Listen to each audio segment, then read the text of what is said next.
Vamos continuar então a resolução da prova. Vamos para a questão 5. Questão 5 dava uma função que era do primeiro grau, e aí ele dava essa expressão, a f de 7 menos f de 3 igual a 6, e pedia f de 15 menos f de 9. Então aqui é o seguinte, como a função é do primeiro grau, ela é do formato ax mais b. Então a gente substituindo as informações dadas aqui, ó, f de 7 é a7 mais b, f de 3 é a3 mais b. Então colocando na equação dada, f de 7 menos f de 3 ficaria 7a mais b menos 3a mais b. Esse b aqui vai subtrair o b, vai ficar tudo em função de a. Então 7a menos 3a, 4a igual a 6. Com isso a gente acha o valor de a, que é 3 sobre 2 ou 1,5.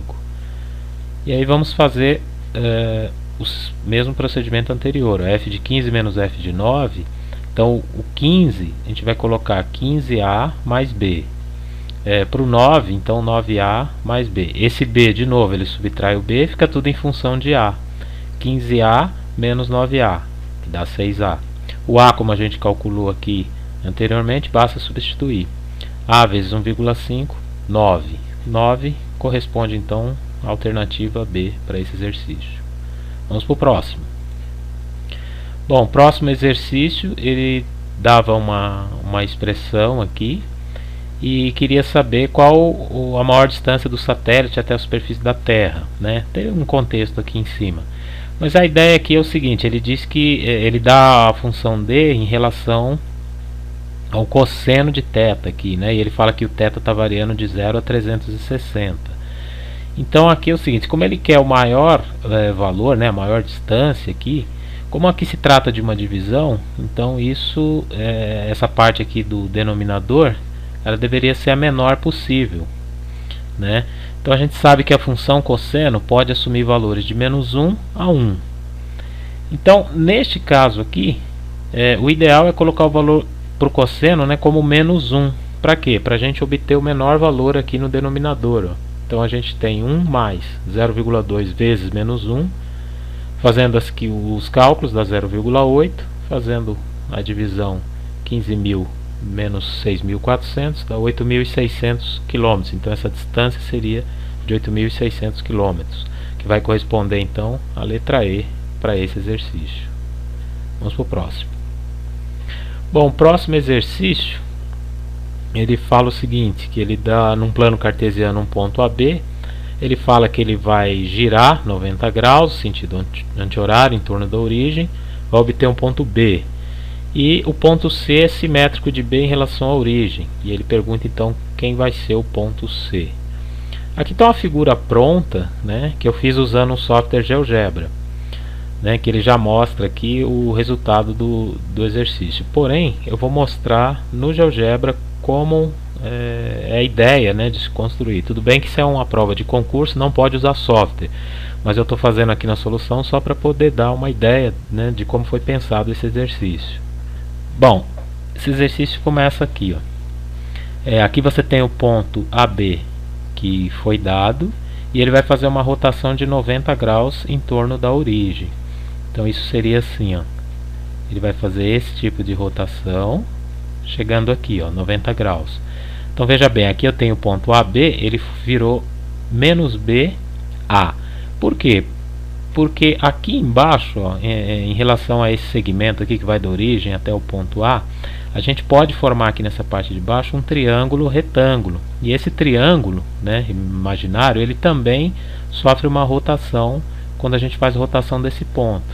Então vou clicar aqui, o triângulo vai aparecer. Então só para ter uma ideia, quando a gente faz a rotação de 90, esse triângulo, ó, ele faz uma rotação também de 90. E o que acontece aqui, ó? O valor A é o valor desse cateto aqui, ó, que está no eixo X. E o valor desse cateto, com essa rotação, ele veio para cá, para o eixo Y.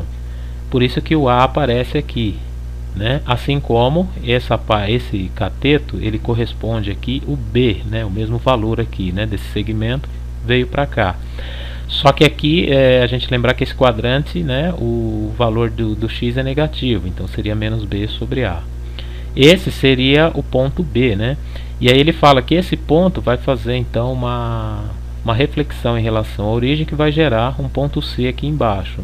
Então veja, ó, esse segmento aqui, ó, que vale A, quando ele fizer uma reflexão em torno da origem, ele vai vir para cá, para o eixo Y, só que na parte negativa, né?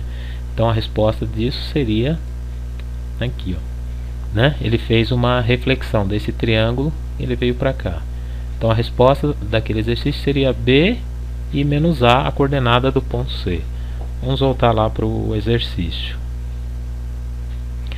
Então veja bem, ó, isso corresponde à alternativa D. Vamos para o próximo exercício. Bom, o oitavo exercício ele diz o seguinte, ó, que tem duas cidades, né, Macapá e Quito, estão situadas na mesma linha, né, do Equador, e ele te dá aqui os respectivos graus aqui de longitudes, né, e fala que o comprimento do Equador da Terra é igual a 40.000 km e pede a distância aproximada entre as duas cidades. Bom, aqui é o seguinte, ó, tem um mapa mundi aí, né, na verdade um planeta, né, o globo terrestre. Aqui estaria a linha do Equador, né? Então na linha do Equador a gente pode pensar, né, numa circunferência aqui, né, considerando a linha inteira aqui. E aí essas cidades estão em dois pontos aqui diferentes dessa circunferência, né? E aí vai formar então um setor circular, né? Vamos supor aqui, ó, desse lado direito, que seria a cidade que está na longitude 51, e aqui do lado esquerdo que está no 78. O que ele pede é essa distância exata aqui entre esses dois pontos, né? Então como que a gente vai fazer esse exercício? Vamos fazer assim, ó. Primeiro a gente precisa saber qual o grau aqui de abertura desse setor circular. Então se a gente fizer a subtração 78 menos 51, a gente acha 27. Então esse setor circular tem 27 graus. O que a gente vai fazer, ó? Em relação à circunferência inteira, que tem 360 graus, a circunferência inteira vai valer 40.000 km, que é a distância que ele dá aqui desse comprimento todo.